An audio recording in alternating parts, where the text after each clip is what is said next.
BSF ভাবছিল তারা সেই আগের মতো বাঘ আছে, আর বাংলাদেশের বিজিবি কিংবা সীমান্তে যেসব জনগণ রয়েছে তারা ওই আগের মতোই বিড়াল, এরকমটা তারা ভাবছিল।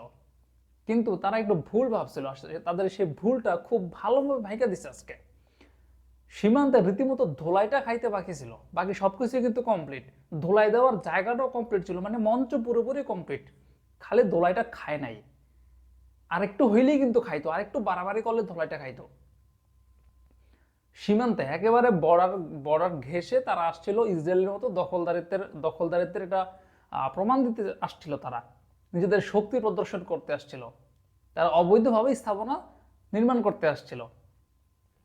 সেখানে বিজিবি বাধা দিচ্ছে।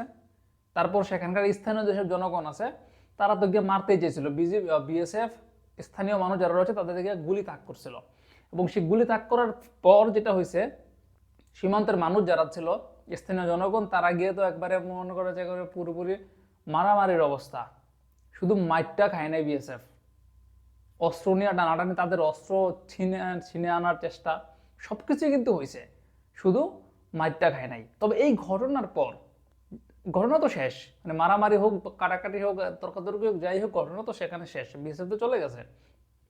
তারপর সীমান্তে ওই মানুষজন, মানে ওই গ্রামের মানুষজন একটা নিরাপত্তাহীনতায় ভুগছিল। এটা স্বাভাবিক, কারণ বিএসএফ যদি অতর্কিতভাবে কোনো হামলা করে বা কোনো গোলাগুলি করে বা যে কোনো একটা বিষয় হতেই পারে, অনাকাঙ্ক্ষিত ঘটনা তো ঘটে যেতেই পারে। এবং সেই কারণে বিজিবি সেখানে টহল বাড়ায় এবং তারা ব্যাংকার তৈরি করে। সেখানে তারা একেবারে রীতিমতো মানে যুদ্ধের মতো প্রস্তুতি, যেটাকে বলে যে কোনো আক্রমণ তারা প্রতিহত করতে প্রস্তুত, এরকম প্রস্তুতি তারা সেখানে নিয়ে রেখেছে। ভারতের বোঝা উচিত যে এই জনগণ আর সেই জনগণ নাই। শেখ হাসিনার সময় তো বিড়াল বানায় রাখছিল, কিন্তু এরা তো আসলে বাঘ, এরা তো বিড়াল না। এরা এখন খাঁচা থেকে মুক্তি হয়েছে। তাদেরকে শেখ হাসিনার সময় খাঁচার মধ্যে আটকে রাখা হয়েছিল, এখন তারা খাঁচা থেকে মুক্ত হয়েছে। এখন তারা যে কোনো কিছু করতে করার সক্ষমতা রাখে।